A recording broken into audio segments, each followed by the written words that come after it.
Hello बच्चों, आज हम इंटरमीडिएट 12th में प्रोबेबिलिटी वाले लेसन को आगे कंटिन्यू करेंगे। कंडीशनल प्रोबेबिलिटी पढ़ाई जा रही थी, ठीक है। पिछले लेक्चर में आपको मैंने कंडीशनल प्रोबेबिलिटी पढ़ाई थी, ठीक है। उसमें से आज जो है अगले टॉपिक को मतलब उसी टॉपिक को स्टार्ट करेंगे। कुछ फार्मूले भी बताए गए थे, तो आज हम कंडीशनल प्रोबेबिलिटी क्या होती है वो बताएंगे और उसके कुछ अब सवाल भी शुरू होंगे, एक्सरसाइज भी शुरू होंगी, ठीक है।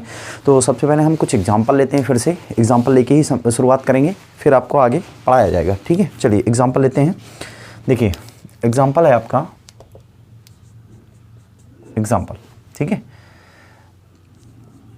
ताश के 52 पत्तों में से, ताश के 52 पत्तों में से बिना प्रतिस्थापन के, बिना प्रतिस्थापन, ठीक है, इसको अंग्रेजी में कहते हैं विदाउट रिप्लेसमेंट। इसका मतलब जरूर समझना है, विदाउट रिप्लेसमेंट, ठीक। इस बात को अच्छे से समझिए। ताश के 52 पत्तों में से बिना प्रतिस्थापन के, ठीक है, पहला पत्ता 2 पत्ते निकालना, ठीक है। 2 पत्ते निकालने की प्रायिकता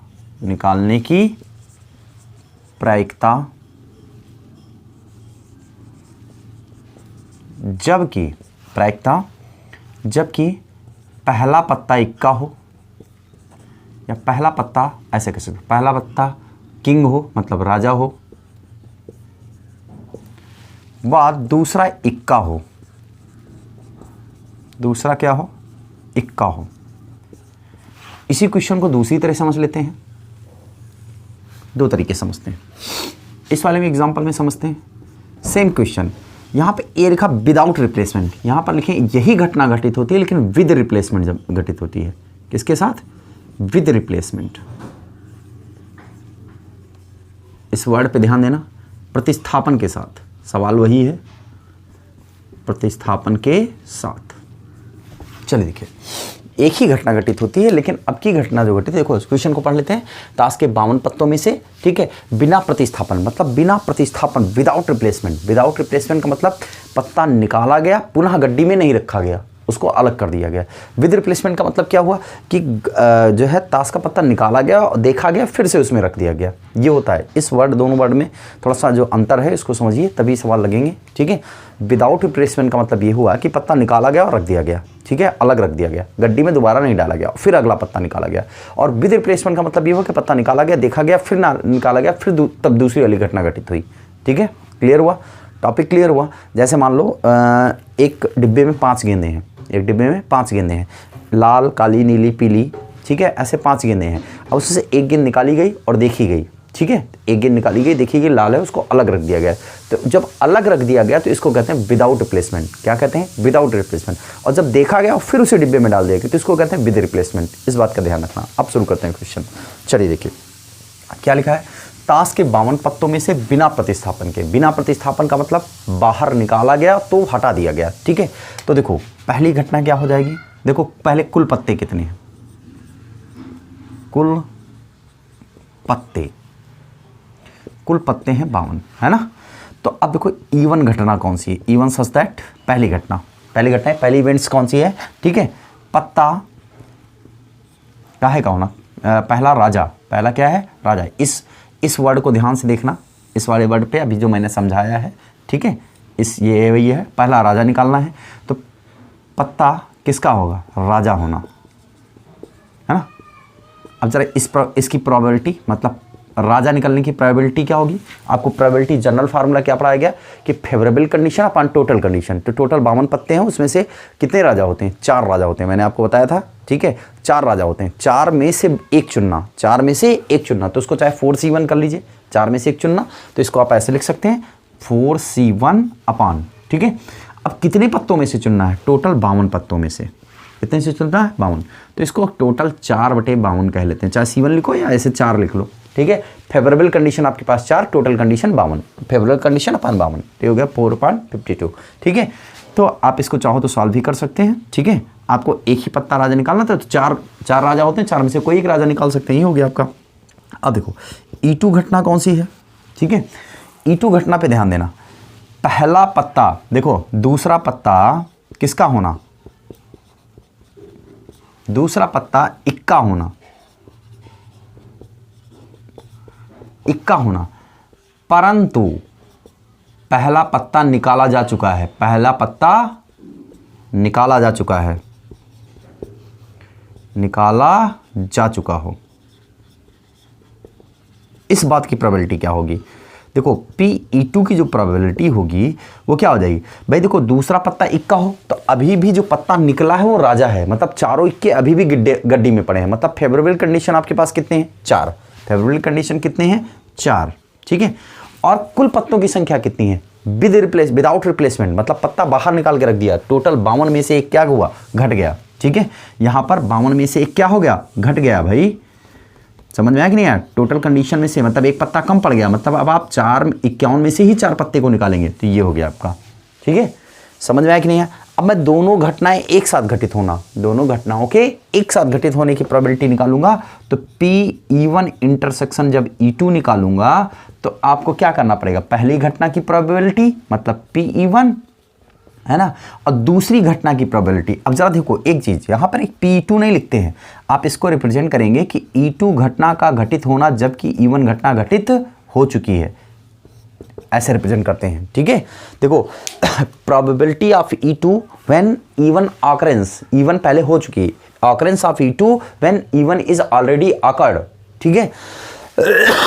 समझिए Pe2 बाई E1 का मतलब है probability of E2, probability of E2, ठीक है, E2 events when E1 is already happened, मतलब पहले ही E1 हो चुकी हो। तो देखो E1 घटना आपने कर चुके, मतलब राजा वाला पत्ता निकाल चुके हैं आप, अब E2 की प्रोबेबिलिटी निकाली जा रही है, तब आप इसको कहते हैं Pe2 बाई E1, और ये आया 4/51, ठीक है। तो इस केस में आपको Pe1 हो गया, और ये क्या हो जाएगा आपका P और E2 बाई क्या लिखेंगे? E1, और यहां पे जो प्रोबेबिलिटी आएगी वो आएगी 4/52 और गुणे 4 कितना? 51, ये इसका आंसर होगा।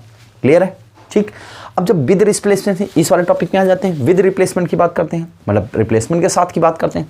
तो जब रिप्लेसमेंट के साथ की बात करते हैं तो क्या हो जाएगा? देखिए यहां पर आप देखें पहला पत्ता E1 घटना जो है, E1 घटना क्या है? पहला राजा होने की, पहला राजा होने की। तो कुल पत्ते 52 हैं, तो Pe1 फेवरेबल कंडीशन 4 राजा होते हैं, कितने पत्तों से निकालना है? 52 पत्तों से, तो 4 कितना हो गया? 52, ठीक है। अब देखिए दूसरी घटना क्या है? E2 घटना है ना। E2 घटना क्या है? अब इसमें कंडीशनल प्रोबेबिलिटी नहीं है, क्यों नहीं है? क्योंकि आप कंडीशन कब लगती? जब आप ये कहते हैं कि E2 घटना ऑलरेडी, भाई E2 घटना का देखो कंडीशनल प्रोबेबिलिटी तब होती है जब E1 घटना का प्रभाव, मतलब पहली वाली घटना का प्रभाव दूसरी वाली घटना की प्रोबेबिलिटी पर पड़े, ठीक है। अगर मैं मान लेता हूं यहां पर मैं वही चीज याद करता हूं, Pe2 when E1 has already occurrence, मतलब पहले से हो चुकी है, तब भी देखो मैंने क्या कहा? विद रिप्लेसमेंट, मतलब पत्ता निकाला गया, देखा गया, फिर 52 मिला दिया गया, तो पत्तों की कुल संख्या अभी भी 52 है, और अब इक्का निकालना है, ठीक है। तो E2 घटना जो है वो कैसी है? इक्का निकालने की, कैसी है? इक्का निकालने की, ठीक। तो Pe2 बाई E1 अभी भी टोटल 4 इक्के होते हैं और कुल पत्ते 52 है, क्योंकि विद रिप्लेसमेंट किया गया है।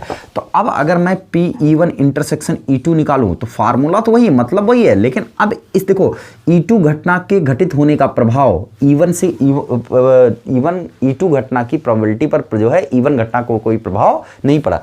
इसकी देखो 4/52 थी, इसकी भी 4/52, कोई प्रोबेबिलिटी में कोई फर्क नहीं आया, ठीक है। तो आप इसको लिख सकते हैं, क्या लिख सकते हैं कि Pe1 और फिर इनटू में Pe2 बाई E1, ठीक है। और इस तरीके से इसको लिखेंगे 4/52 और गुणे 4/52, दोनों की प्रोबेबिलिटी 4/52। तो ये कहलाती है आपकी कंडीशनल प्रोबेबिलिटी, ठीक है। अब फार्मूले पे आते हैं, तो मल्टीप्लिकेशन ऑफ थ्योरम आपको पढ़ाई गई थी, ठीक है, पहले भी। अब उसके हम फार्मूले को लिखेंगे कि फार्मूला क्या होता है मल्टीप्लिकेशन थ्योरम का, ठीक है, उसके बारे में हम बात करेंगे, ठीक है। चलिए देखते हैं, इसको हटा दें। देखो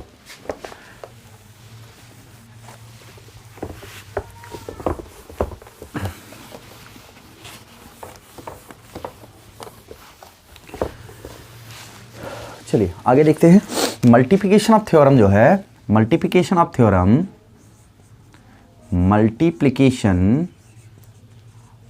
थ्योरम क्या हो जाएगी आपकी? देखो यदि E1 व E2 दो घटनाएं हैं, यदि E1 व E2 दो घटनाएं हैं तो E1 E2 घटना के घटित होने की प्रायिकता, E2 घटना के घटित होने की प्रायिकता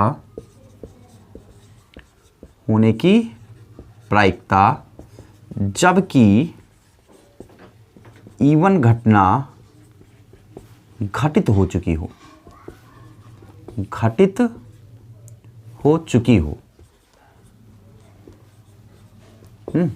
देखो E1 व E2 दोनों घटनाएं घटित होने की प्रायिकता ज्ञात करनी है, जबकि E2 पहले घटित हो, E2 के घटना घटित होने की प्रोबेबिलिटी ज्ञात करनी है। इसको कहते हैं हम कंडीशनल मल्टीप्लिकेशन ऑफ थ्योरम और कंडीशनल प्रोबेबिलिटी। ठीक है, इससे देखो ये हो जाएगा आपका PE1, इसी से निकालेंगे मल्टीप्लिकेशन ऑफ थ्योरम से ही conditional probability, PE1 intersection E2 is equal to, मैंने क्या कहा, आपकी E1 घटना पहले घटित हो चुकी है। दो तरीके के फार्मूले बताएंगे, एक ये PE1 और दूसरा हो जाएगा PE2 बाई कितना, E1, E2 बाई E1।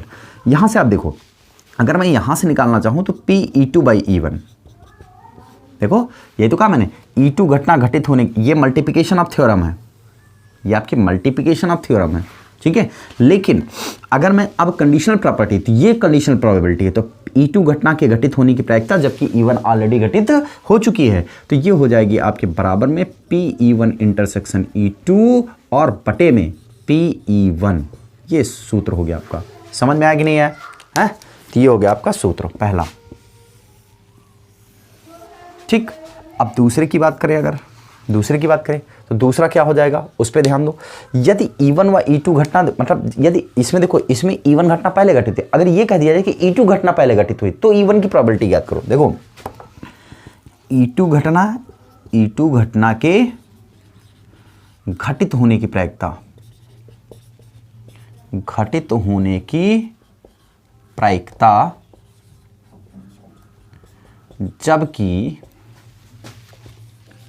जबकि E2 घटना के घटित होने की प्रायिकता, जबकि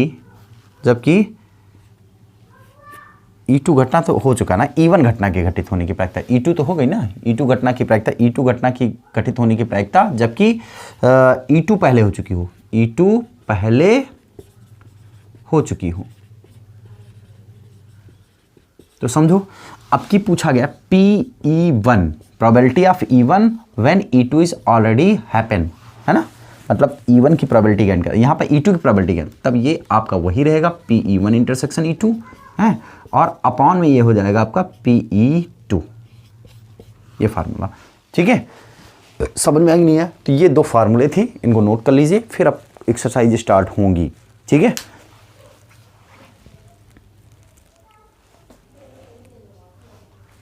चलिए देखिए आगे स्टार्ट करें। एक और है, एक फार्मूला और है, उसके बाद स्टार्ट करते हैं एक्सरसाइज। ठीक है, देखिए एक क्वेश्चन और है, उसके बाद स्टार्ट करते हैं एक्सरसाइज में। देखिए लिखा है आपका, अगर तीन घटनाएं हो, E1 E2 और E3 तीन घटनाएं हो, ठीक है, तब आप प्रोबेबिलिटी का एक साथ, तीनों के एक साथ घटित होने की प्रायिकता क्या करें, निकालेंगे। ठीक है, देखो यदि E1 E2 व E3 तीन घटनाएं हो, तीन घटनाएं घटित होने की प्रायिकता ज्ञात करनी हो, घटित होने की प्रायिकता।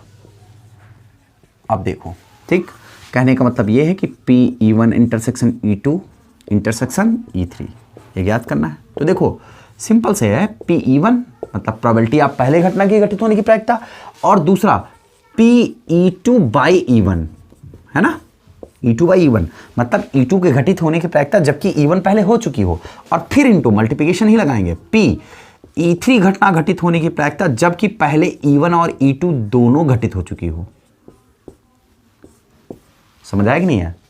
देखो P, जैसे PE1 intersection E2 intersection E3 find करना है, तीन है यहाँ पर E3, है ना, तो आप क्या करेंगे कि प्रोबेबिलिटी ऑफ E1 निकालेंगे, प्रोबेबिलिटी ऑफ E1, ठीक है, बट जब इनटू प्रोबेबिलिटी ऑफ E2, लेकिन E1 पहले अकर्ड हो चुकी हो, और प्रोबेबिलिटी ऑफ E3 इनटू में जबकि E1 E2 दोनों हो चुकी हों। ठीक है, तो इस तरीके से अगर चाहो तो 4 इवेंट्स में भी यही पैटर्न फॉलो कर सकते हैं। ठीक है, 4 इवेंट्स हों, यदि 4 घटनाएं हों, 4 घटनाएं हों तो क्या हो जाएगा आपका E1 E2 E3 E4 में, है ना। तो ये निकालेंगे P E1 intersection E2 intersection E3 intersection E4, है ना। तो देखो P1 पहले घटित होने की प्रायिकता, है ना। फिर हो जाएगा आपका PE2 बाई E1, मतलब दूसरी घटना घटित होने की प्रायिकता लेकिन E1 पहले हो चुकी हो। फिर PE3 बाई, जब पहले दोनों हो चुकी हों, पहले दोनों हो चुकी हों तो मतलब PE1 इंटरसेक्शन क्या हो जाएगा E2 हो जाएगा आपकी। और जब PE4 फाइंड करेंगे तो पहले तीनों हो चुकी हो, मतलब PE1 intersection E2 intersection E3। बस ये हो गई आपकी कंडीशनल प्रोबेबिलिटी की सारे लगभग कॉन्सेप्ट्स हो गए और सूत्र हो गए। ठीक है, अब आप एक्सरसाइज शुरू करेंगे तो इसको पहले आप सभी लोग स्क्रीनशॉट लीजिए। चलिए एक्सरसाइज स्टार्ट करते हैं। देखिए एक्सरसाइज है आपकी 24.1, है ना, बालाजी पब्लिकेशन 24.1। चलिए स्टार्ट करते हैं।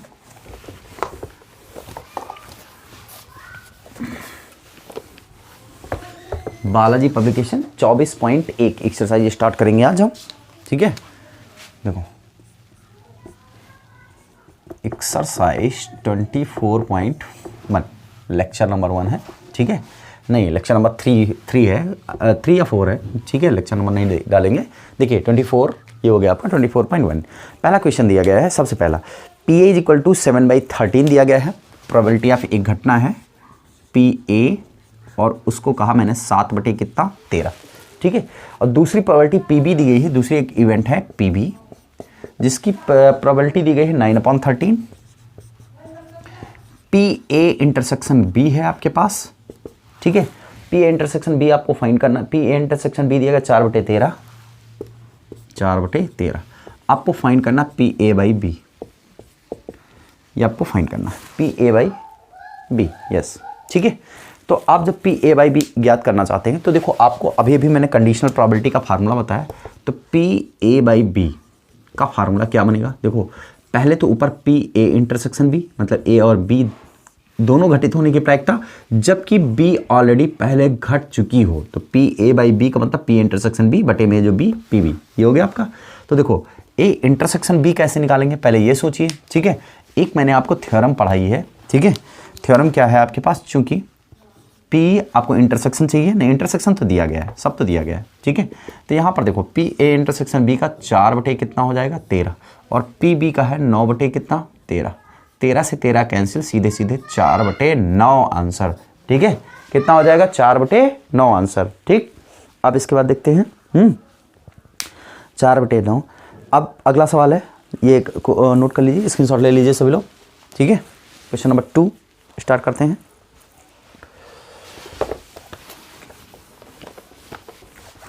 देखिए क्वेश्चन नंबर 2 अगर स्टार्ट करेंगे तो क्या हो जाएगा आपका, देखिए PA बराबर 3/8, PA बराबर 2 नंबर है, PA बराबर 3/8 है। PB इवेंट दी गई है आपको 5/8, है ना, 5/8। PA यूनियन B दिया गया है आपको, PA union B is equal to आपको दिया गया है 3/4। आपको फाइंड क्या करना है, PA बाई B या PB है ये, PB है ये, PB बाई A आपको क्या करना है, फाइंड करना है। देखो इस क्वेश्चन में आपको PB बाई A निकालना, तो इसके लिए फार्मूला मैं पहले लिखूंगा, PB बाई A आपको चाहिए। तो इसका फार्मूला वही होगा PA इंटरसेक्शन B, है ना, और बटे में A नीचे है तो PA कर लो यहाँ पर।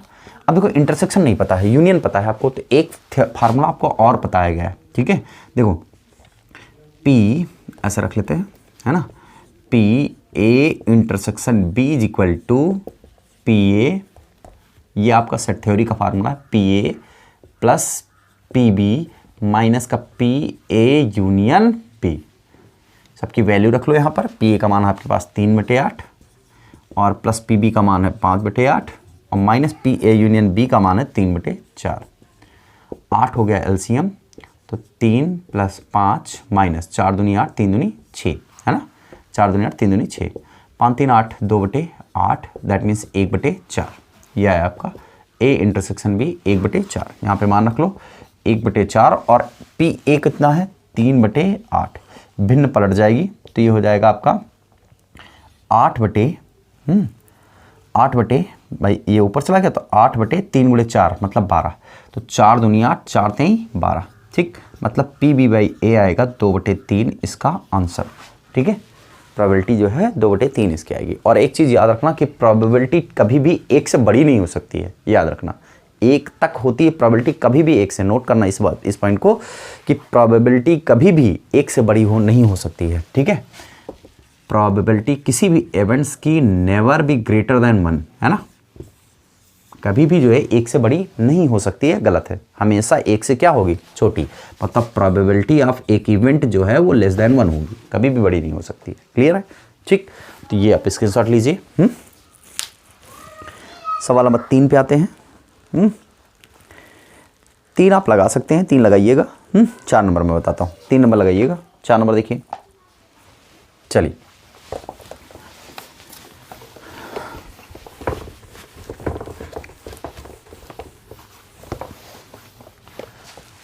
चलिए सवाल नंबर 4 की बात करें अगर, तो 2PA दिया गया है आपको। 2PA बराबर 2PA बराबर क्या दिया गया आपको 2PA, हाँ दिया गया 2PA बराबर PB, 2PA बराबर PB बराबर दिया गया आपको 5/13, 5/13। फिर क्या दिया गया है PA/B दिया गया आपको, PA/B दिया गया आपको 2/5। PA यूनियन B आपको क्या करना है, फाइंड करना है, ये क्वेश्चन में कहा गया है। ठीक है, ये सवाल नंबर 4 है आपका। ठीक, चलिए स्टार्ट करते हैं बेटा। ठीक, देखो सबसे पहले तो यहाँ पर 2 × PA देगा, तो देखो एग्जैक्ट PA कितना है आपके पास। देखो चूंकि 2PA = 5/13 है ना, तो मतलब PA बराबर हो जाएगा आपका कितना 5/13 दूना 26, बाकी PB वही रहेगा। ठीक है, तो आपको यूनियन चाहिए, तो देखो चूंकि एक फार्मूला पढ़ा आपने PA/B = PA इंटरसेक्शन B है ना, और बटे PB। मान रख लो PA इंटरसेक्शन B का मान कितना है, इंटरसेक्शन का मान PA इंटरसेक्शन B पहले फाइंड करेंगे है ना।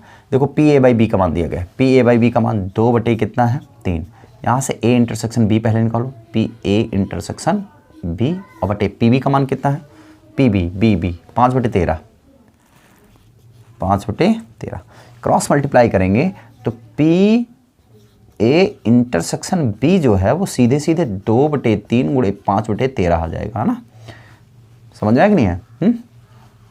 तो देखो 5 दूनी 10 और 13 39, 10/39 हो जाएगा, PA इंटरसेक्शन B का मान आ जाएगा।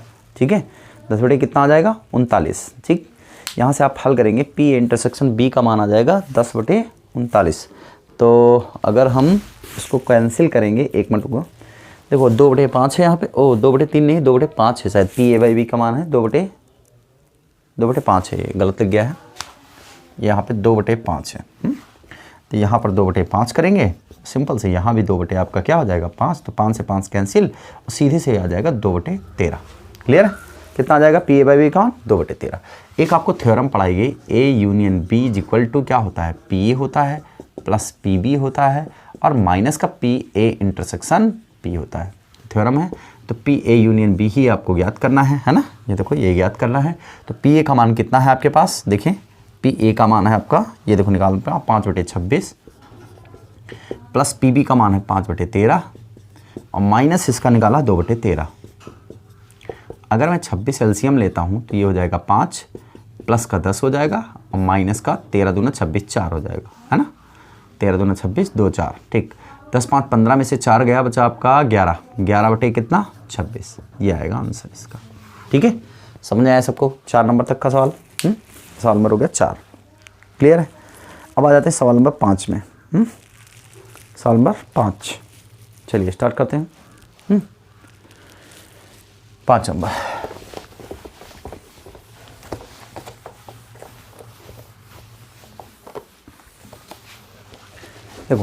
सवाल नंबर 5 जो है वो है पी बी बराबर 0.5 है ना,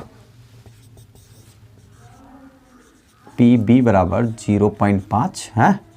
मतलब इसको आप हटा देंगे, पॉइंट हटाएंगे, 10 होगा, 5 दूनी 10, मतलब 1/2 प्रोबेबिलिटी है। और फिर है आपके पास P A intersection B, P A intersection B बराबर कितना है आपके पास 5/32 नहीं 0.32, ठीक है।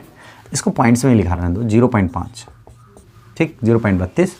अब आपसे क्वेश्चन में पूछा क्या जा रहा है, पी ए बाई बी आपको फाइंड करना है, पी ए बाई बी आपको क्या करना है, फाइंड करना है, ठीक है। तो देखो आपको पता है कि फार्मूला क्या होता है, सिंपल से पी ए बाई बी, किसी चीज़ की ज़रूरत ही नहीं है इसमें निकाल लगा लेंगे, बहुत आसान है। पी ए इंटरसेक्शन बी और बटे कितना पी बी, सब चीज़ें दी गई हैं, 0.32 अपान 0.5 हटा दो, 50 हो गया, ठीक है।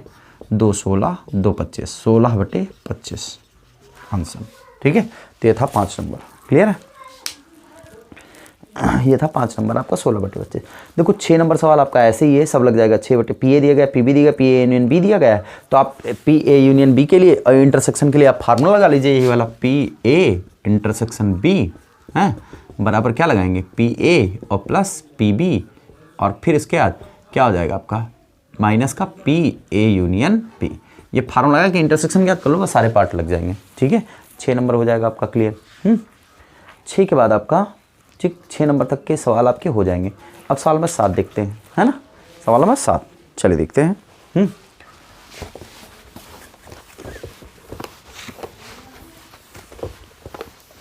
सवाल नंबर 7,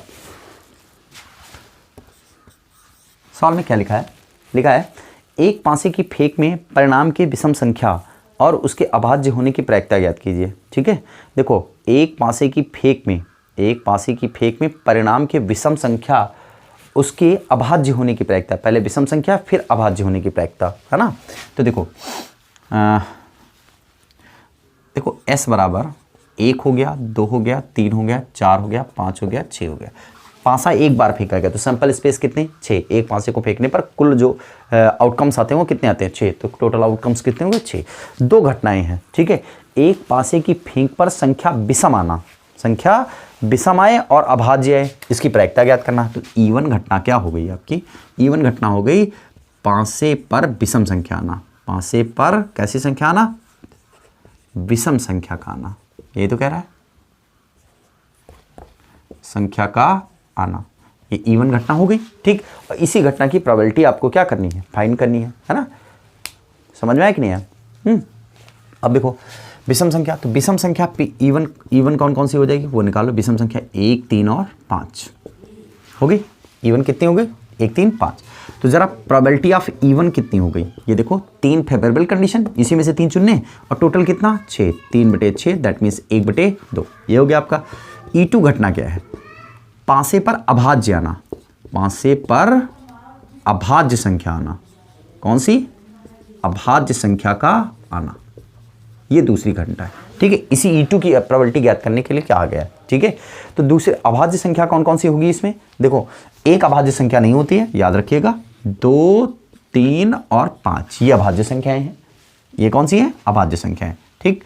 अब देखो अगर मैं देखूं तो प्रोबेबिलिटी ऑफ E2 कितनी हो जाएगी, probability of E2 probability of E2 जो है वो कितनी हो जाएगी आपकी, देखिए ये हो जाएगा भाई, इसमें फेवरेबल कंडीशन 3, टोटल कंडीशन कितना 6, तो मतलब 1/2 हो गया।